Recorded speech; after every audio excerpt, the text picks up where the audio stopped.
Hello everyone, welcome to the Retro Room. Beside me is an iMac that I acquired about 2 years ago, but I haven't gotten around to doing anything with it until now.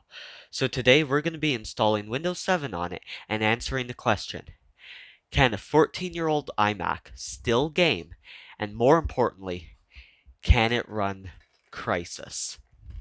Before we begin, let's go over the specs. This particular iMac was released in early 2009 with a 24-inch screen capable of delivering resolutions up to 1920 by 1200.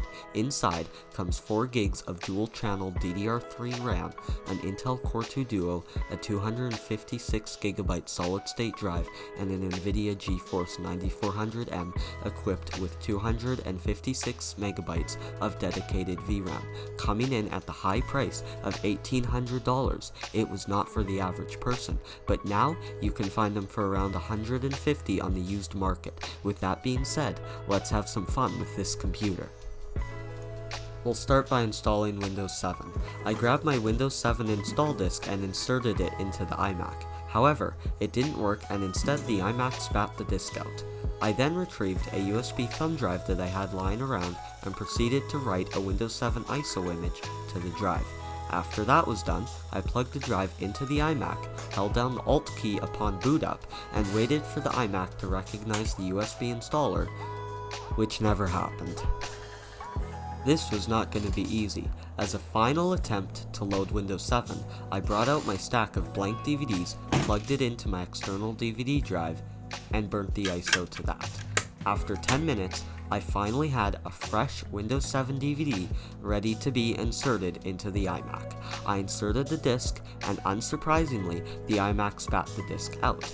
There was a pattern emerging here. I began to wonder if the internal DVD player was faulty, so I connected my external DVD player to the Mac, dropped in the disc, and finally, the Windows 7 installer loaded. I went through the install process as normal, and after a couple hours of work, I was greeted with the Windows 7 desktop. However, my work was far from done. I then had to install the boot camp drivers in order for the iMac's hardware to work properly with Windows 7. Normally, you would do this by downloading the drivers back on macOS, but when I attempted to do so, the download failed. Instead, I opted to use the drivers on the macOS Snow Leopard disk. I installed the drivers one by one, and eventually, I got all the necessary drivers installed. Now I could begin installing games. I started by downloading Steam, but when I went to install it, it refused to log me into my account. I initially thought that Steam no longer worked on Windows 7 until I went to use the DirectX web installer, and that failed as well. I assumed the problem was related to the fact that I had not yet installed any new updates, and these newer apps probably required some random Windows update, so I began the very tedious process of fixing Windows Update. Shoutout to Tom's Tech Shop for providing the necessary links to the updates required to get Windows Update working again, otherwise this video wouldn't have been possible. The link to his video fixing Windows Update is in the description. After installing the required updates, it was time to let Windows Update, update. It found 170 updates to install. Here's a fact, Windows Update is much slower on older computers. The total time that it took for all of these updates to download and install was 2 hours. The good news is, once Windows finished updating, I was finally able to log into Steam and begin installing games. While Steam was installing games from the internet, I went through my collection of game discs and installed a couple of those, finally bringing us to the point where we can benchmark the games. We'll start off with something easy. Halo Combat Evolved ran at a locked 60 FPS with a resolution of 800 by 600 at high settings with an overall average of 59. It ran very smoothly, and it is certainly playable on this iMac. As someone who loves the original Halo trilogy, this game is solid, and I had a fun time playing it, even if it was the crappy Gearbox port. Next up, Star Wars Battlefront 2. This game was released in 2005, and it played quite well, averaging at 54 FPS with low settings, with a resolution of 1680 by 1050. I could have lowered the resolution, but I wanted to play at close to native resolution, and it accomplished this task quite well. You could easily lock 60 FPS if you lowered the resolution, however. Rise and shine, Mr. Freeman. Half-Life 2 will be the last game on this list that will play with smooth frame rates. At a resolution of 720 by 480 at high settings, the game averaged at 58 FPS. Perfectly playable if you don't mind lowering the resolution. I have just begun playing the Half-Life trilogy, and I find Half-Life 2 to be a really fun game.